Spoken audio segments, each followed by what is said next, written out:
तुमच्या जाहिरातीसाठी एक संधी मोठ्या प्रेक्षकांपर्यंत पोहोचवा. व्यवसाय असो किंवा इव्हेंट, विकासनामासोबत जाहिरात करा. स्क्रीनवरील नंबरवर आजच संपर्क करा. विकासनामा, तुमचा आवाज, तुमची जाहिरात. तसंच विकासनामाला सबस्क्राईब करा आणि अपडेटेड रहा. एक किस्सा आहे. 92 आपण नको चालत काल परवाच्या निवडणुकांपर्यंत आलो. पुन्हा थोडंसं 92-93च्या दंगलींकडे जातो. मुंबई पेटली होती, अनेक ठिकाणी दंगल होती, नासधूस सुरू होती, जाळपोळ सुरू होती. या परिस्थितीत म्हणजे मी तर त्यावेळेला काही नवी मुंबईकर नव्हतो, मी गेल्या 20-25 वर्षात नवी मुंबईकर आहे. मला कोणीतरी सांगितलेला किस्सा आहे. सगळी मुंबई पेटलेली असताना, जळत असताना आणि अत्यंत खून खराबा होत असताना नवी मुंबईत मात्र मुस्लिम समाज रस्त्यावर नमाज पडत होता आणि अगदी एकोप्यानं सर्व समाज वावरत होता. आणि याचं श्रेय गणेश नायकांना जातं असं म्हटलं जातं. मुळात गणेश नायकांना हा कोणताही तंटा, वाद, दंगल ही नवी मुंबईत नको होती आणि त्यांनी तशी भूमिका घेतल्यामुळे नवी मुंबई शांत होती. काय घडलं होतं त्यावेळेला? ही घटना 93. पण मी रेफर करतो, ठाणे जिल्ह्यामध्ये पहिली दंगल झाली 1970ला, ती भिवंडीची दंगल. तुम्ही जर पानावर उलटून बघितली त्यावेळेला मी कलवा बेलापूरचा शिवसेनेचा विभाग केला. आता आमच्यामध्ये सुद्धा काही सहकारी थोडेसे अर्ध्या हलकुडाने पिवळे होणारे होते. तर त्यावेळेच्या काही घटकाने त्यांना सांगितलं, अरे जा आगीला. त्याला मुसलमान गाव होतं 2. शिर्णे गावमध्ये 20-25 मुसलमानांची घरं आणि शाहबाजमध्ये 15-20. त्यावेळेला तर म्हटलं, हे मुसलमान तर आपल्या पालखीला येतात, आपल्या होळीला सहभागी होतात, ते मुसलमान आहेत म्हणून त्याच्या घराला आगी लावलं, ते आम्हाला घरा नाही. त्यावेळेला त्या खेळण्यातल्या त्याला माझा वय वर्ष 20. म्हणजे राजकारणाचं काहीतरी प्लॅनिंग असलं तर आपण 21 वर्ष म्हणजे निवडणुकीला उभा राहतात. मी तिथल्या काही घटकांना आमच्या गावच्या, माझ्या घराच्या बरोबर शाळा ग्राउंड फ्लोअर, फर्स्ट फ्लोअर, मी महिलांना फर्स्ट फ्लोअरला ठेवल्या आणि ग्राउंड फ्लोअरला 5-15-20 लोक असते. दुसरे अगोदरच पण तनुजाला, कोणी कौशाला, दरम्यानला निघून गेले. ते साधारणपणे 11 सकाळी 4-5 वाजेपर्यंत कालखंड अतिशय वाईट. आणि मी त्या घटकाला निरोप दिला की बेटा बघा, या बेगुन्हा लोकांना तुम्ही जर मारणार असाल तर तुम्हाला आमच्याशी मुकाबला लागला. माझ्याबरोबर 5-6 त्याला 20व्या वर्षी किती ताकद असते माझ्याकडे. आणि त्याला तो मेसेज पोहोचल्यानंतर गणेश नाईक हा कसा रगदार आहे त्यांना माहीत होतं. आणि ती वेळ निघून गेली आणि मग त्यांना आम्ही आपली कोकण म्हणची खिंड त्याला रस्ता पूर्ण धरताना तिथपर्यंत सोडली आणि ते लोक मग कौशाला, कोणी परगला निघून. हा किस्सा 70चा. 93चा किस्सा निराळा. 93च्या कालखंडात अयोध्येला राम मंदिराची स्थापना करण्याकरता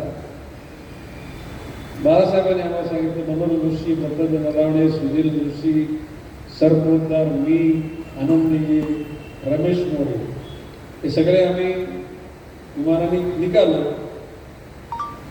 तर बनारसला लँडिंग होऊ शकले नाही ड्यू टू बॅड वेदर. आम्हाला नेलं कलकत्ता. मग रात्री कलकत्त्याला हॉटेलमध्ये थांबलो. मग तिथं दुसऱ्या विमानाने हॉपिंग फ्लाईट करणे, रांची वगैरे करताना बनारस आलो. आणि मग बनारसवरून आम्ही कार घेऊन आम्ही अयोध्येला गेलो. अयोध्येला बाबरी जवळजवळ अर्धी तुटली. म्हणजे तिथे SRP, CRP सगळे बघ्याच्या भूमिकेत होते. त्याला नरसिंहराव साहेबांचं पंतप्रधानपद आणि भाजपचे मुख्यमंत्री कल्याण सिंग. पण तिथे राज्य सरकारचे आणि केंद्र सरकारचे उतरा आणि धनाधन तोडण्याचं काम चालू होतं. आता मी आनंदी गेला काय म्हणतोय, बघ आपण कशाला आलोय, जिथे कुठे राम मंदिर तिथे 1 मीठ लावण्यासाठी आलो. आपण काय बाबरी तोडण्याचा आपला काय संबंध नाही. म्हणजे चला तिथे एक मीठ लावू आपण आणि निघूया. आणि मग तिथून आम्ही वाराणसी दिल्लीपर्यंत ट्रेनने आलो. त्याला सेंटर हॉटेलच्या त्या प्रांगणामध्ये मनोहर जोशी आणि आम्ही दोघे फेऱ्या मारतो. मी मनोहर जोशींना म्हटलं नाही याते तुटलेलं लढते होणार आणि वातावरण होईल आणि तुम्हाला मुख्यमंत्रीपदाची संधी मिळेल. कोणाला म्हणतो सेंटरच्या हा. आणि तिथून आम्ही डायरेक्ट मातोश्रीला मुंबईमध्ये सगळं वातावरण घडून झालं. मग मनोहर जोशी आणि सुधीर जोशी मला आणणारे लोक मुंबईत येऊच शकले नाही. मग सुधीर जोशींची मारुती अल्टो मारुती 800 ती घेऊन मी इकडं आयवत आलो कुठं.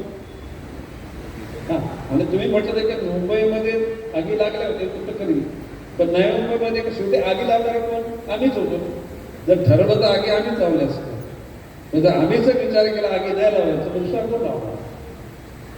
आणि सुदैवानं नवी मुंबईमध्ये आज ज्या कुठल्या विविध धर्मांच्या विरुद्ध दंगली झाल्या नवी मुंबईमध्ये आज लावून दिली नाही. याचा अर्थ आम्ही हिंदू असल्यास आम्हाला निश्चित सार्थ आम्ही नाही, परंतु आपल्या धर्माचं रक्षण करणं म्हणजे दुसऱ्या धर्माची सत्यानाश करणं असं नाही आहे.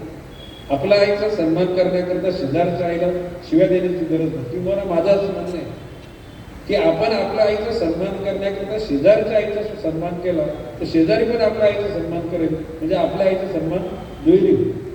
शेवटी काय कधी बाबांच्या जमान्यामध्ये काय घडलं असेल, प्रखर राष्ट्रवाद पाहिजे. या राष्ट्रात राहून दुसऱ्या राष्ट्राच्या विचारसरणीचा कोणी पुरस्कार केला तर आम्ही नाही सांगतो. बाब असे की या राष्ट्राशी इमान ठेवून या संस्कृतीचा मान सन्मान ठेवून तुम्ही वागा. तुम्ही आमचे तुम्हाला मी शेल्टर करू पण तुमची मस्ती नाही. तुम्ही त्या पद्धतीने वागा. अनावश्यक दुसऱ्यांना बोट दाखवण्याकरता असं तुम्ही कारण निर्माण करू नका. हे मला सगळ्यांना सांग. आणि आजवर ते ह्या निवडणुकीमध्ये सुद्धा इथल्या मेजॉरिटी हिंदू लोकांनी आम्हाला मदत दिली, पण ख्रिश्चनांनी पण दिलं ना मुसलमान. आता तुम्हाला एक किस्सा सांगतो. महानगर बँकेत तुमच्या जाहिरातीसाठी एक संधी मोठ्या प्रेक्षकांपर्यंत पोहोचवा. व्यवसाय असो किंवा इव्हेंट, विकासनामासोबत जाहिरात करा. स्क्रीनवरील नंबरवर आजच संपर्क करा. विकासनामा, तुमचा आवाज, तुमची जाहिरात. तसंच विकासनामाला सबस्क्राईब करा आणि अपडेटेड रहा.